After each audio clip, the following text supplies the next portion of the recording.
Bonjour et bienvenue dans ce guide vidéo pour l'installation d'un chauffage électrique en pierre naturelle.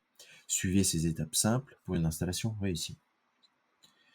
Tout premièrement, le colis contient une ou plusieurs pierres chauffantes, des supports et des écrous, un récepteur câblé à l'arrière de chaque pierre chauffante, un ou plusieurs thermostats sans fil programmable qui ont déjà été appairés aux différents récepteurs, un ou plusieurs gabarits d'aide pour le positionnement et le perçage, et également, en option, vous pouvez avoir une barre double sèche-serviette. Concernant les précautions, pensez bien évidemment à couper l'électricité avant toute manipulation. Concernant le positionnement du chauffage, il y a quelques instructions à respecter. Donc, premièrement, le chauffage est de classe 1, ce qui signifie qu'il doit être installé à plus de 60 cm de volume douche ou du volume bain. Évitez de disposer de tout objet à moins de 50 cm de la face avant pour permettre à l'air de circuler, et le radiateur peut être posé à la fois horizontalement, verticalement ou en diagonale.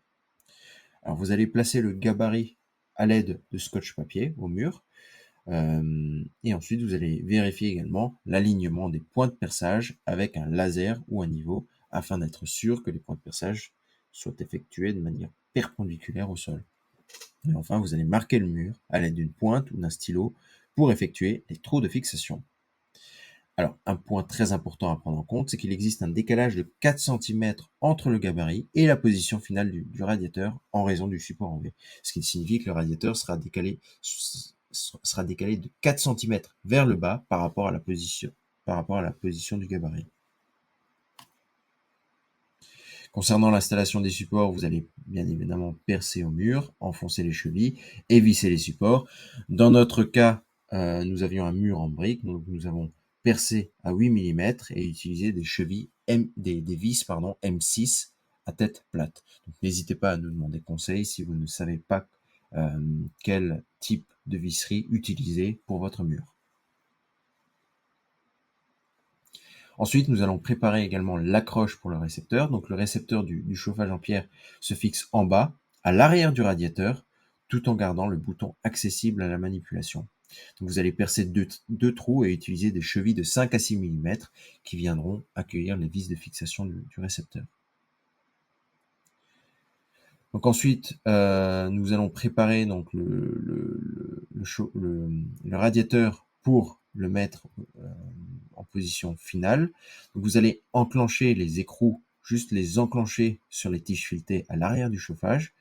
Ensuite, vous allez mettre le radiateur vous allez le poser juste devant les supports de fixation. Donc pensez bien à poser un tapis ou alors un drap sous le radiateur afin d'éviter les rayures.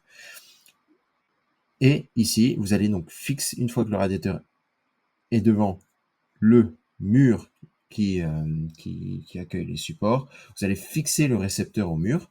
Donc il y a un cache au niveau du récepteur, vous allez enlever ce cache et ensuite vous allez pouvoir passer les vis dans les deux encoches du récepteur et pouvoir le fixer au mur, donc en position basse à l'arrière du radiateur, tout en gardant le bouton accessible à la manipulation.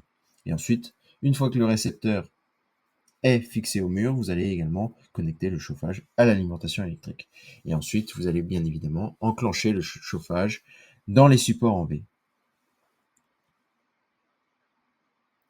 Alors, j'insiste sur ce point, donc le récepteur doit être situé à l'arrière du radiateur, en position basse, avec le bouton accessible à la manipulation. Ici, vous avez quelques photos qui montrent donc la position du récepteur.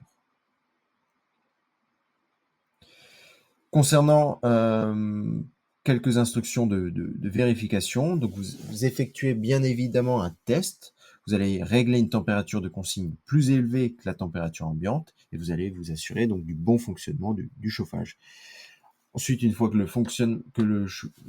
vous êtes assuré du bon fonctionnement, vous allez vérifier l'alignement du chauffage. Donc à l'aide d'un niveau, vous allez vérifier que la pierre est bien droite et vous allez ajuster en poussant la pierre si nécessaire.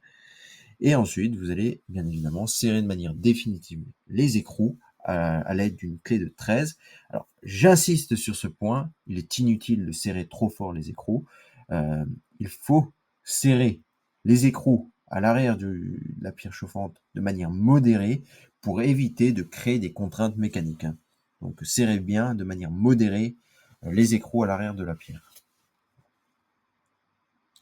Concernant la position du thermostat, vous allez positionner le thermostat à 1,50 m du sol. Alors ça peut être sur un mur, sur une commode ou une étagère. Alors il faut bien évidemment éviter les sources de chaleur et il faut également éviter les courants d'air. Important également, ne pas installer le thermostat sur un mur en contact avec l'extérieur ou dans une pièce non chauffée. Alors concernant les instructions de configuration, vous allez définir une température de confort et une température économique.